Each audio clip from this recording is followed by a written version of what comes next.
Hi, hey, hello, my name is Meg, and we do crafty things here. So if you like crafty things, please do consider subscribing. And if you are a returning subscriber, thank you so much for tuning into another video and subscribing to my channel. I hope you are all happy, healthy, and doing great in this crazy time. So with that being said, over on Instagram this week, I asked you guys what you wanted to see, and you told me another Nodding Dangerously video. So here we are, gonna be dangerous, baby. Just kidding. We're going to do something that I've actually seen someone else do. I've never tried. That is an alpha normal bracelet. So this particular bracelet is inspired by a Instagram user, and I really hope I'm not butchering your name. I'm pretty sure you're Russian. That's Kvitka Margaritka 89. I will post her Instagram name on the screen so you guys can see. Basically, the idea is that you start your bracelet with a normal pattern, and then midway you switch and do alpha knots on your strings to put in a name or a picture or whatever, and then go back to a normal pattern. So I thought we'd give it a go. I've never tried this before. As you can see, we're pulling out all the stops. I even did a teardrop loop on this, and you all know how I feel about that. I generally just don't have the patience, you know? That's why everyone's like, you should do triangle stars. I don't care enough, I guess. So for my normal pattern, I chose this really pretty pattern. It's number 33273 off of Bracelet Book. And I believe it's by Dianis. It's super pretty, and I actually tried to match as close as I had in my strings to the colors that were in the original pattern, and this is so pretty. So I started out normal speed because I feel like I've been doing a lot of time lapses and stuff, and it might be refreshing to break it up a little bit with just some regular time knotting. Also, so we can just appreciate this color scheme more. Like, yes, ma'am, I am here for this, okay? Like, look at this. It's so aesthetically pleasing to me. But also, I want to savor the normal pattern, because as I got more and more into this pattern, I actually love this pattern so much. Almost to the point where I said, screw it, midway through, and was like, do I want to actually use this for this? What if this doesn't turn out? But I digress. We're gonna give it a go, and I'll just have to make another one. That's just the only answer to this, as you may see this normal pattern come up a few times in the near future. So we're gonna give this a try. I don't know why I never thought of trying this before, or if I had thought of it, why I never actually went ahead and did it. But like I said, essentially you start with a normal pattern, which, as many of you will know, you kind of knot. Your knots are more diagonal. You don't go straight back and forth like across in the same style you do with an alpha pattern. Your knots are like staggered in like a brick sort of fashion. So I guess it just never occurred to me to combine the two different knotting styles. But then I was perusing Instagram and saw it and was like, that is genius.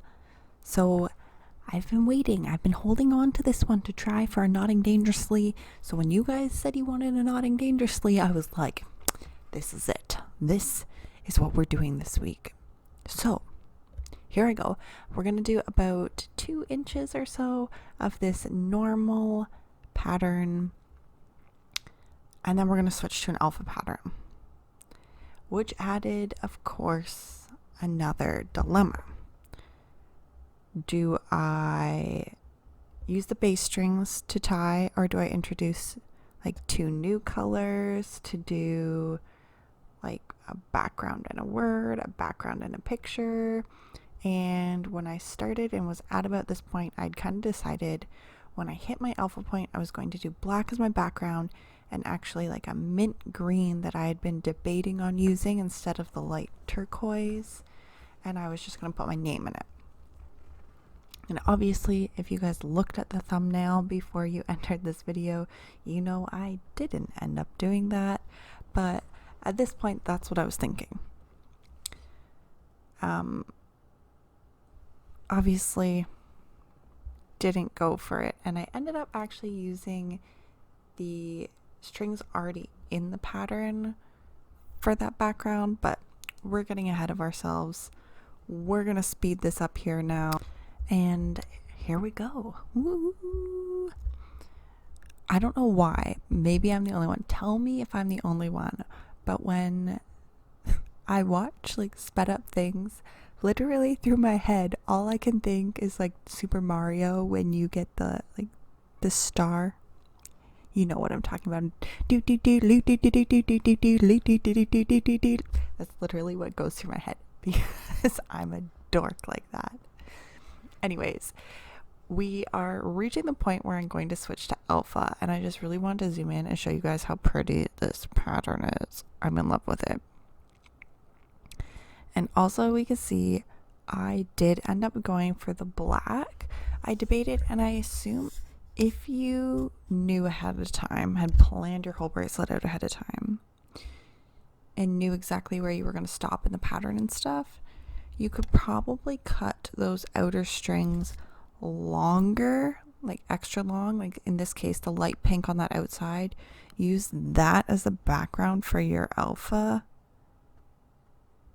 strings instead of like the black, and then using the other strings within the bracelet, as I ended up deciding to do here, for your name or your pattern or whatnot, which would be a cool way of eliminating the issue of having to hide this starting end, because the starting end now becomes a dilemma, which I realized quite quickly once I got to this point, because there isn't a lot of color changes going on in the back.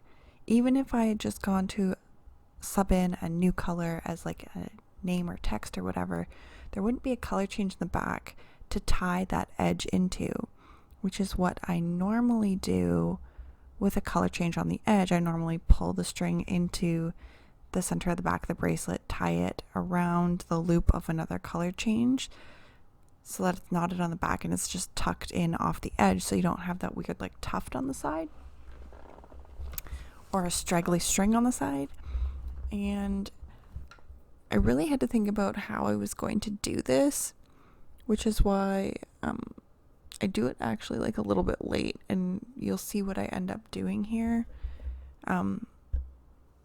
Yeah, but also I think if I were to do this again, seeing how this came out, I think next time I would have done one more row straight across so that my two outer strings were the lower part of the pattern, because this made the starting of my alpha line kind of curve a bit because the outermost strings didn't tie on the row that I stopped on. So next time around, I think I'm going to, and I would recommend anyone who's trying this to actually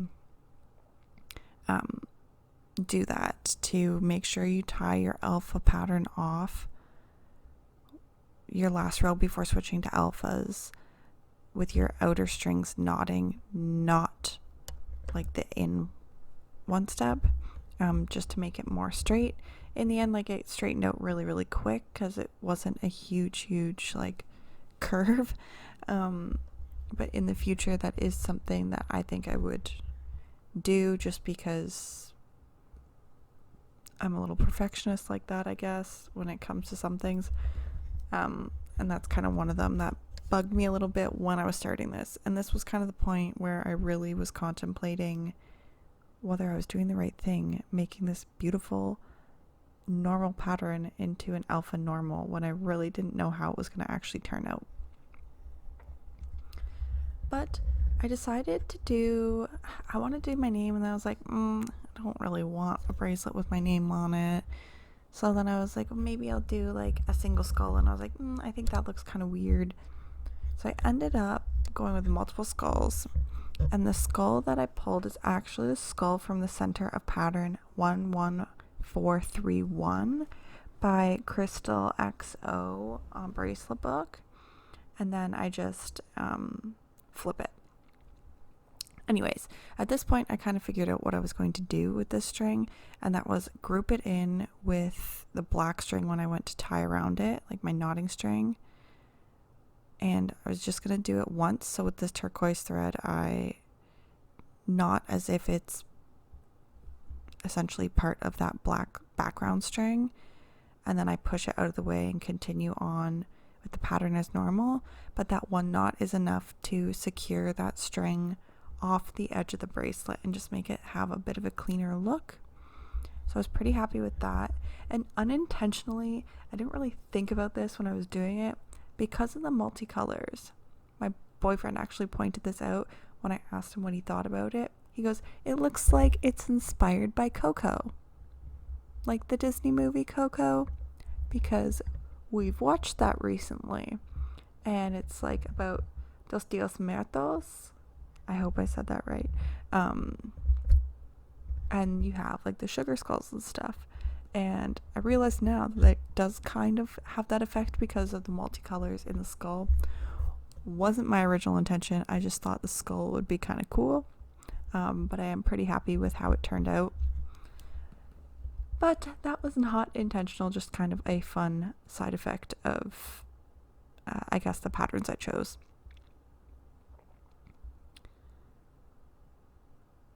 So yeah, once I got kind of past the first skull, I was like, okay, I'm feeling this a little bit more. I'm not terribly mad at this.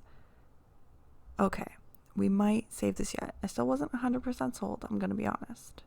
And of course, as you can see there, the very last row of black, I ran out of enough string. I wasn't going to be able to finish the whole row, so I had to add in more. And I was so close to it being cut the perfect amount. Oh, I was rattled. But we're going to fly through this second half of this alpha. And I also like that this is kind of asymmetrical because the way the pattern is, the colors change throughout it. So it's not actually like the exact same on either side, which I think is just another cool touch. I'm really, really happy with both of these patterns. The alpha, how it turned out, I might do a bracelet just straight skulls like that. I think it looks really cool. Just the alternating, like flipping back and forth, upside down and like right side up, I guess. But also this normal pattern. I might do it on its own. I'm not sure if I'll do the two together or not. You guys will have to let me know. I'm kind of torn on this. The more I look at it, the finished product, the more I like it. But while I was doing it, I wasn't super sold on it. And I want to see if I can figure out a way to make it so there's kind of less of a like curve where it goes from the normal to the alpha, but I don't think that's going to be possible. I even tried to do the flat edges technique on this just to kind of alleviate that a bit. I don't know if it would almost be better to like fool the eye if I did it normal or if it would make it worse. But as you can see, hiding that black string, the starting string there for the alpha, worked really, really well. There is, like I pointed out before, that kind of curve there when you go in from the normal to the alpha, but it's not super noticeable. And especially if you're wearing it, I don't think it's going to make a big difference. It's going to look fine. I had wanted to do buckle closures on this, which is why I had done the teardrop loop, but it was too long really for my wrist to do that, so I didn't. I just did a twisted tie on it, but I'm pretty happy with how it turned out. Like I said, the more I look at it, the more I like it. So what do you guys think? Some people have been asking about Etsy and stuff. Would you like to see something like this in my Etsy shop? Let me know down below. All your thoughts, let me know. Anyways, guys, if you like this video, please give it a thumbs up. And until next time, bye!